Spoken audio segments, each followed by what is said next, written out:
नमस्कार साथियों, आप देख रहे हैं बिज्जुवाड़ी हलचल। मैं हूं आपके साथ हेमराज बिरट।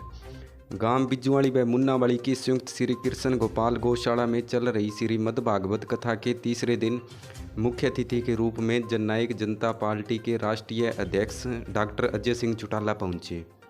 उनके साथ पार्टी के जिला अध्यक्ष सर्वजीत सिंह मसीता, हल्का प्रधान मंजीत सिंह, प्रदेश उपाध्यक्ष जगरूप सिंह सक्ताखेड़ा, भीम सारण अबूशर, प्रेस प्रवक्ता रणदीप सिंह मटदादू, हरसिमरन बब्बू, कुलदीप डवास, रसालिया खेड़ा के पूर्व सरपंच दलीप गुगरिया, दलीप पारिक, बिट्टू मौजगढ़, जगतार चोरमार, गुरप्रीत पान्ना, सुखजिंदर सावंतखेड़ा, जयप्रकाश सिहाग, संदीप सरदाना, कृष्ण मेहता, पंडित मनीष भारद्वाज सहित गांव व आसपास के गांवों से आए श्रद्धालु मौजूद थे। वहीं कथा के दौरान भगवान शिव व नंदीगण की झांकी निकाली गई। इस दौरान कथा वाचिका ने सुंदर सुंदर भजनों के माध्यम से माहौल को भक्तिमय बना दिया। देखिए बिज्जुवाड़ी हलचल की खास रिपोर्ट। पावन हो जाते हैं।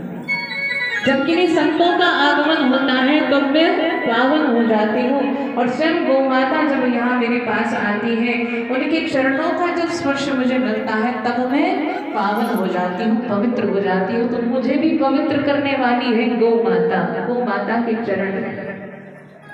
और वास्तव में जो मूल रूप से मैं वहाँ पर निवास करती हूँ, कहाँ पर? बोले गौमूत्र में मेरा वास है।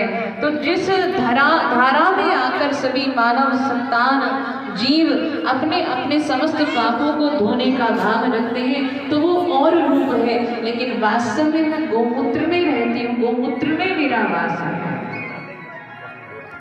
और गौमूत्र को आप मानो बहुत पवित्र माना गया है। गौमूत्र से भी ज़्यादा, अगर गंगा से भी ज़्यादा अगर कोई पवित्र है तो वो गौ माता का ही गौमूत्र है।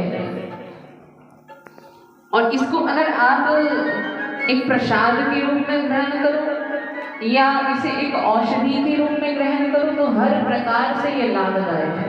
आजकल तो बहुत सी बीमारियों में, बहुत से रोगों में ये एक निदान है गौमूत्र का पान करना। गौमूत्र का पान करने से जो कैंसर जैसी भयानक बीमारियां हैं, जिससे जीव कितना संतप्त रहता है, भयभीत रहता है, बड़ा बुरा हाल होता है जीव का, बड़ा कष्ट पाता है जीव। लेकिन एक साधारण से भाव में अगर हम देखें तो गौमूत्र का पान करने से ही सभी भयंकर बीमारियां दूर हो जाती हैं। गौ माता के निकट वास करने से श्वास रोगों का जो निदान हो जाता है, एक औषधि अपने आप हो जाती है, क्योंकि गौ माता के निकट निवास करने से हमें उनका आशीर्वाद मिल जाता है। बाबा की जय, बाबा की जय, बाबा की जय, बाबा की जय।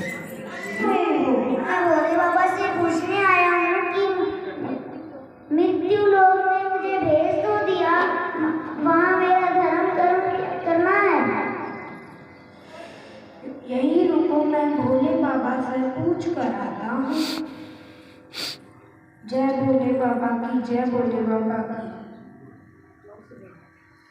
भोले बाबा, मृत्यु लोक से एक मनुष्य आया है, वो बोल रहा है कि मेरा धर्म कर्म क्या है।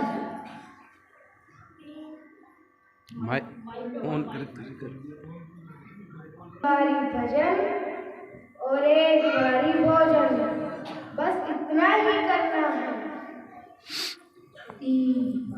भजन, एक बार भोजन। क्या कहा था भोले बाबा ने? 3 बार भोजन, 1 बार भजन, यही कहा था ना?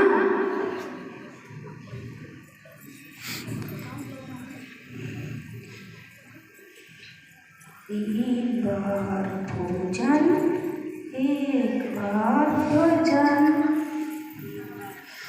3 बार भोजन, 1 बार भजन। भजन करना तो बहुत ही मुश्किल है। शुक्र है भोले बाबा ने एक ही बार भजन करने को कहा है। भोले बाबा की जय। 3 बार भोजन भजन, 1 बार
गौ माता की आरती में और मेरी प्रार्थना है कल से आपने अभी से ये कार्य करना जाते हुए गौ माता को प्रणाम करके जाना है और कल जरूर आप सभी ने कुछ ना कुछ वस्तु हाथ में लेकर आनी है गौ माता को खिलाने के लिए। ये सभी लेकर आएंगे और कल भी लेकर आना है और विश्राम के लिए भी आपको एकत्रित करना है और अब सभी गौ माता की आरती करेंगे। ओम जय जय गौ माता मैया जय जय गौ माता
सबसे पहले तो गांव बिज्जूवाली और मुनावली के सभी ग्रामवासियों को सभी को जय श्री कृष्णा, जय श्री राम, जय गौ माता। और प्रतिदिन का जो हमारा एक भाव चल रहा है, गौ माता को माँ का दर्जा क्यों दिया गया है, थोड़ा सा आज इस विषय पर हमने चर्चा की है कि जो माँ है वो जीवन देती है। तो गौ माता को माता इसलिए कहा गया कि वह हमें जो ऊर्जा देती है, वह जो हमें प्राण देती है। बाकी और किसी प्राणी में एक क्षमता है ही नहीं जो क्षमता माता गौ में है। तो गौ को माँ का दर्जा इसलिए दिया गया क्योंकि वह माँ के समान हमारी पालना करती है, हमें संभालती है, हमारी सुरक्षा भी करती है, जैसे माता पिता का कार्य होता है बच्चों को संभालना। तो इसलिए समाज में हम गौ को माँ का दर्जा देते हैं, उनको गौ माता कहते हैं। तो इस विषय पर आज थोड़ा सा हमने चर्चा उठाई, सबको समझाया, बताया इस विषय में। और यहाँ पर एक और प्रयास किया कि प्रतिदिन गौ माता की आरती, गौ माता का पूजन सब भक्तजनों से कराया जा रहा है, ताकि और हमारा प्रेम गौ माता के प्रति बढ़े। और सभी से ये प्रार्थना भी की गई कि सभी अपने अपने घर से कुछ भी भाग लेकर आएँ गौ माता को अर्पित करने के लिए, जो कि विशेष रूप से गौ माता के लिए ही हमें ये कार्य करना है। तो जोर दिया जा रहा है इस बात पर कि जितना भी हो सके, जितना भी संभव हो सके, हम अपनी ओर से जितनी भी सेवा कर सकें गौ माता को समर्पित करें। तो भागवत विश्राम के दिन जैसे यहाँ पर भंडारे का भी आयोजन है, तो हम हमेशा गौ माता का प्रसाद यहाँ पर लेते हैं, लेकिन इस बार ये भी एक अलग सा भाव रखा कि स्वयं प्रसाद पाने से पहले गौ माता को हम भोग लगाएंगे, गौ माता को विशेष रूप से जो है प्रसाद खिलाएंगे। सभी भक्तजन अपने अपने हाथों से ये सेवा करेंगे, अपने अपने घर से कुछ ना कुछ भाग लेकर आएंगे और सब एक साथ मिलकर गौ माता का ये लंगर चलाएंगे। सबसे पहले गौ माता को भोग लगाया जाएगा, उसके बाद हम सभी भक्तजन वह प्रसाद प्राप्त करेंगे। और जहाँ तक भागवत की कथा का जो है सार है, आज हमने भगवान के द्वारा जो सृष्टि का निर्माण हुआ, भगवान ने मनुष्य को आदेश दिया कि जब आप समाज में, संसार में जाओ, मानव की सेवा करो, जीवों की सेवा करो। 3 बार भजन करने का आदेश हमें हुआ और जब ज़रूरत हो आपको, जब क्षुधापूर्ति हो, तब आप भोजन करो, इसका आदेश मनुष्य को हुआ था। लेकिन हम मनुष्यों ने आकर उस कार्य को भुला दिया और करते करते जो है भोजन पर तो लगे रहे, लेकिन भजन करने का कार्य हमसे नहीं हो पाया। कई बहाने हमें बनाते रहे कि हमसे भजन नहीं होगा, लेकिन भागवत की कथा हमें बार बार भजन करने के लिए प्रेरणा दे रही है कि परीक्षित भी जिस प्रकार 7 दिन में अपने उस मोक्ष को प्राप्त करने के लिए भजन करते हैं, ठीक ऐसे ही हमें भी नित्य निरंतर भजन करते रहना चाहिए। ना जाने कब जीवन की शाम हो जाए, अगले पल का कोई भरोसा नहीं, हमारा कौन सा पल निश्चित हो। परीक्षित के लिए तो सबसे विशेष बात ये थी कि उसके लिए 7 दिन निश्चित हो गए थे कि इस तिथि को उसने जाना है। हमारे लिए ये तिथि निश्चित नहीं है। सबको अपनी जन्म तिथि तो मालूम होती है, लेकिन मरण तिथि क्या है ये हमें मालूम नहीं है। तो हमें तो हर पल में तैयार रहना है इस परीक्षा के लिए कि कब परीक्षा हो जाए और कभी इस परीक्षा में हम फेल ना हो जाएं। इसलिए नित्य निरंतर हमारी तैयारी चलती रहनी चाहिए और तैयारी यही है कि हर श्वास से प्रभु का नाम निकलता रहे। श्वास श्वास से नाम जब वृथा श्वास ना होए, ना जावन इस श्वास का फिर आवन होए ना होए। तो इस चैनल के माध्यम से सभी भक्तजनों को यही प्रार्थना है कि इस गांव में सांझी ये गौशाला है बिज्जूवाली और मुनावाली गांव की, तो इसमें आप सब तो सम्मिलित हैं ही, और भी जो चैनल के माध्यम से ये देख पा रहे हैं या सुन पा रहे हैं कथा के माध्यम से, तो ज़रूर आगे बढ़कर सेवा करें। अपने जीवन में कोई भी मंगल कार्य आप करें तो सबसे पहले जैसे हम श्री गणेश करते हैं कोई भी कार्य को प्रारंभ करने से पहले, तो वहाँ साथ ही साथ गौ माता के लिए भी कुछ ना कुछ हम जो है भेंट निकालते रहें, कुछ ना कुछ भाग निकालते रहें, तो बहुत बड़ा एक सुंदर कार्य होगा। अपने आप इन जीवों की दुआएं, आशीर्वाद हम सबको मिलेंगी। कहते हैं ना, दवा तो तभी लगती है जब साथ में दुआ भी शामिल हो जाए।